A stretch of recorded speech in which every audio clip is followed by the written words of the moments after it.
नमस्कार दोस्तों, स्वागत है आप सभी का हमारे इस चैनल सनातन ज्ञान गंगा पर। दोस्तों, अगर आप जीवन में कुछ नया सीखना चाहते हैं तो इस चैनल को सब्सक्राइब जरूर करें। श्री शिवाय नमस्तुभ्यम।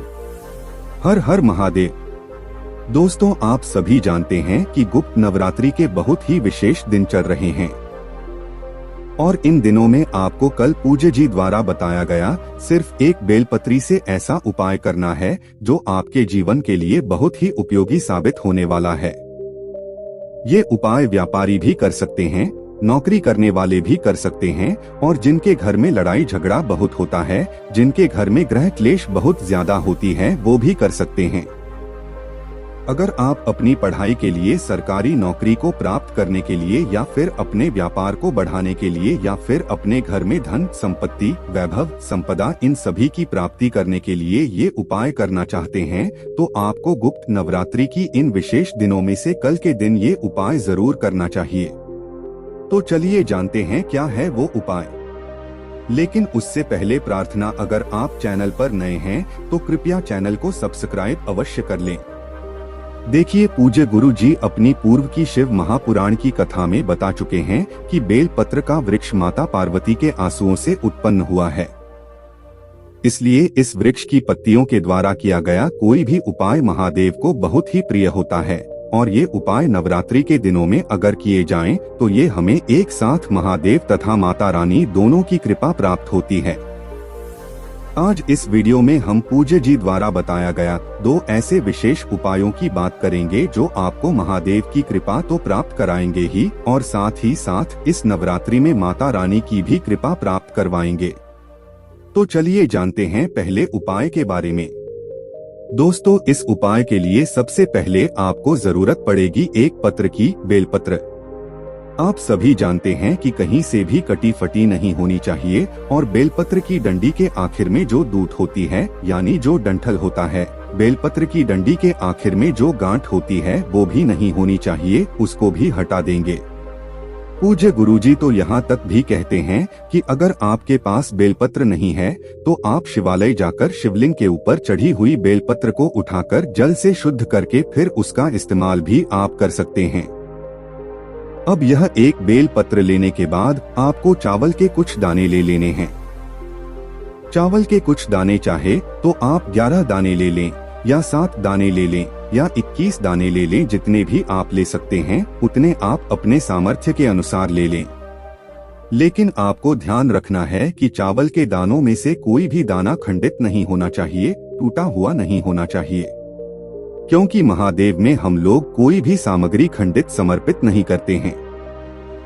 फिर इसी के साथ आपको आधा चम्मच या उससे भी कम शहद ले लेना है। शहद महादेव और माता रानी दोनों को ही बहुत ही प्रिय होता है। फिर सबसे आखिर में आपको एक स्टील के लोटे में थोड़ा सा कच्चा दूध डालना है और फिर के पूरा लोटा जल से भर लेना है। देखिए, लोटा आपको स्टील का ही लेना है और इसमें आप सिर्फ और सिर्फ कच्चा दूध मिलाएंगे। अगर आपको गाय का दूध मिल जाता है तो यह आपके उपाय के लिए बहुत ही उत्तम साबित होता है। अगर गाय का दूध नहीं मिल पाता है तो फिर आप किसी भी दूध का इस्तेमाल कर सकते हैं।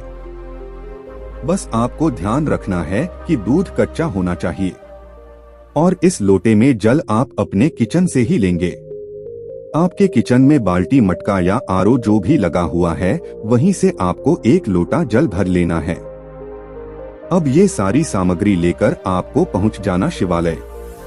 पूज्य गुरु जी कहते हैं कि ये उपाय आप सुबह से लेकर शाम तक किसी भी समय कर सकते हैं। जब भी आपके पास टाइम हो आप शिवालय पहुंचकर इस उपाय को कर सकते हैं।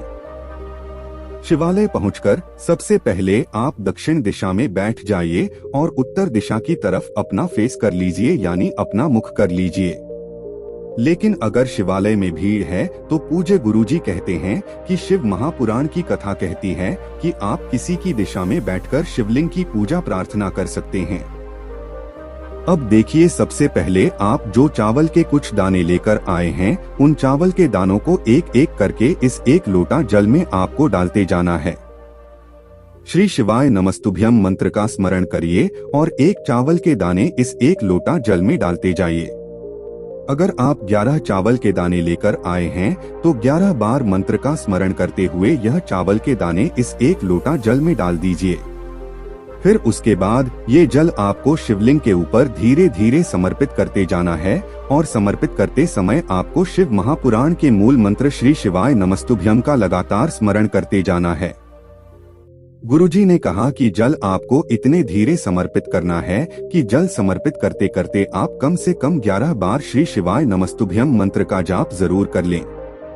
इसके बाद आप जो एक बेल पत्र लेकर आए हैं उस बेलपत्र की बड़ी वाली पत्ती पर यानी बेलपत्र के सबसे से आगे वाली जो पत्ती होती है, जो सबसे बड़ी पत्ती होती है, उस पत्ती में चिकनी तरफ आप शहद लगा देंगे। आप अपने दाहिने हाथ यानी राइट हैंड की अनामिका उंगली से बेलपत्र की सबसे आगे वाली पत्ती के चीखने तरफ ये शहद लगा देंगे।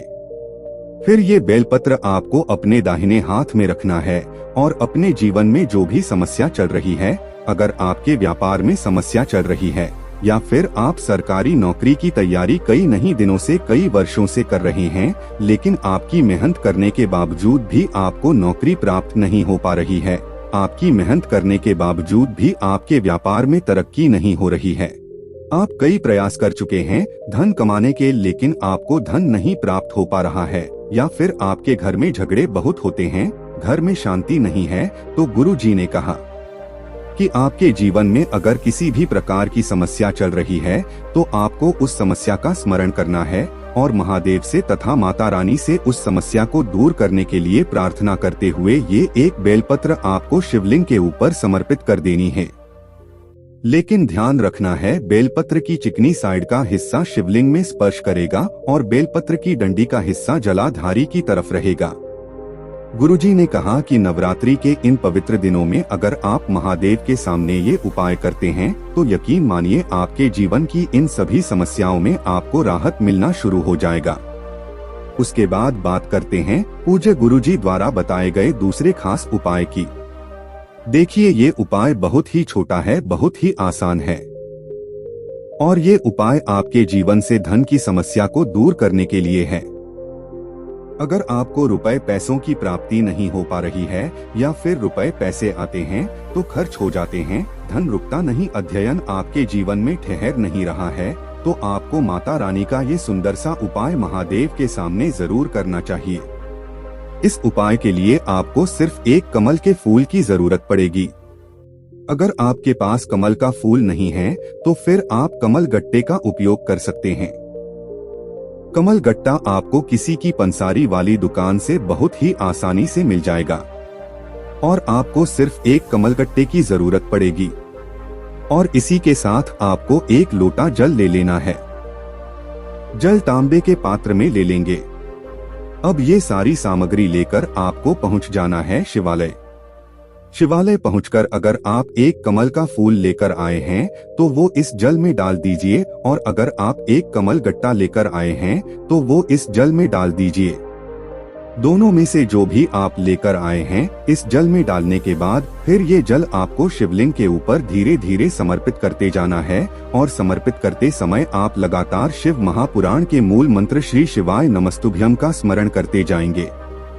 जल समर्पित करने के बाद अगर कमल का फूल या कमल गट्टा पात्र में बचा रहता है तो आपको अपने दाहिने हाथ से निकालकर शिवलिंग के ऊपर श्री शिवाय नमस्तुभ्यम मंत्र का जाप करते हुए समर्पित कर देना है। इसके बाद महादेव से तथा माता रानी से अपने जीवन में चल रहे धन की समस्या को दूर करने के लिए विनती कर लेनी है, प्रार्थना कर लेनी है। दोस्तों, आज के लिए बस इतना ही। मिलते हैं एक और ज्ञानवर्धक वीडियो के साथ। धन्यवाद।